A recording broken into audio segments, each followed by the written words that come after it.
High. তো আজকে আমি তোমাদেরকে দেখাবো একটা mango recipe. It's called stuffed mango kulfi.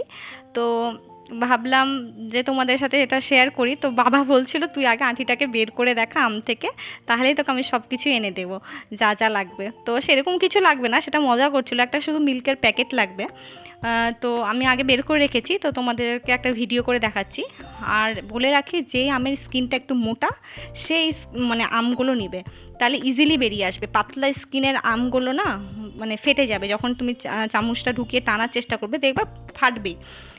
আর এটাতে ফাটবে না, একটু পেশেন্স লাগবে, কিন্তু বেরিয়ে আসবে, খুব সুন্দরভাবে বেরিয়ে আসবে। আর ওই আঁটিটার যে গায়ে লেগে আছে আমটা, ওটাকে আঁটিটাকেও ফেলবে না, ওটার পাল্পটাকে রেখে দিবে বাটিতে বের করে, ওটা আমাদের পরে লাগবে। তো দেখতে পাচ্ছ খুব সুন্দরভাবে বেরিয়ে গেছে। আর আমি প্রতি বছর আমের কিছু না কিছু বানাই। তো এর আগের বার একটা মিল্কশেক বানিয়েছিলাম, সেটার ভিডিও আমার ইনস্টাগ্রামে আছে। তো এবার যেহেতু ইউটিউবটা শুরু করেছি, তো ভাবছি তোমাদের সাথে শেয়ার করে দিই। তো দুধ নিয়ে নিয়েছিলাম, দুধটা বয়েল হতে দিয়েছিলাম, যখন একটু শুকিয়ে এসেছিলো তখন চিনি দিয়েছিলাম। বেশি শুকাবে না, প্রথমে একটু যখন শুকিয়ে আসবে তখন চিনি দিয়ে দিবে, তখন আবার নাড়তে থাকবে, আবার একটু শুকিয়ে আসবে তখন এই কাঠবাদাম আর কাজুটাকে দিয়ে দিবে। আমি এটা আর ভিডিও করিনি কাটার, এটা তো সবাই জানোই কীভাবে কাটতে হয়। তারপরে তোমার এটা একটু টাইম টেকিং কাজ আছে, একদম তোমার নাড়তে থাকতে হবে, একদম ক্রিম ফর্মে নিয়ে চলে আসতে হবে। এই যে দেখতেই পাচ্ছ, মানে হাফ লিটার দুধকে আমি এতটুকুটা করে নিয়েছি, আর ওই পাল্পটাকে মিশিয়ে দিয়েছিলাম। তো দেখে নিলাম কি সুন্দর মিশিয়ে দিলাম।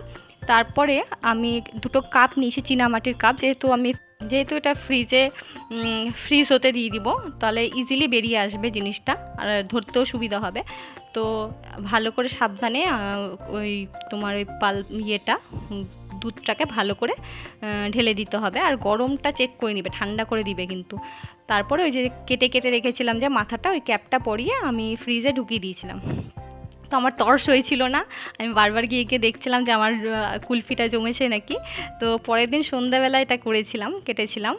তো মানে 24 ঘন্টার মতন রেখেছিলাম। তো এই কাজটা আমি মাকে দিয়েছিলাম, কারণ খুব হার্ড হয়ে গেছিলো, আমি রিস্ক নিইনি, হাত ফাত কেটে যায়। তো মা খুব সুন্দর করে কেটে দিয়েছিল, আর কাটার পর খেয়েছিলাম। আর দেখো এত টেম্পটিং লাগছে না, যারা আম পছন্দ করো আমার মতন, আমার যেহেতু খুবই ফেভারিট আম, তো আমার তো খুবই ভালো লেগেছে খেতে। তো আরেকটা আমি আমের করেছিলাম, যেটা আমার লাস্টে যে দুধটা বেঁচেছিল সেই আমটারও একটা করেছিলাম, যেখানে বেশিরভাগ দুধের পরিমাণটা বেশি দিয়েছিলাম। তো এটাকেও আমি কেটে দেখিয়েছি। তো তোমরা চাইলে এই রেসিপিটা অবশ্যই ট্রাই করো, কারণ এখন তো আম অ্যাভেলেবেল। তো রেসিপিটা কেমন লাগলো জানাইও। Thank you for watching.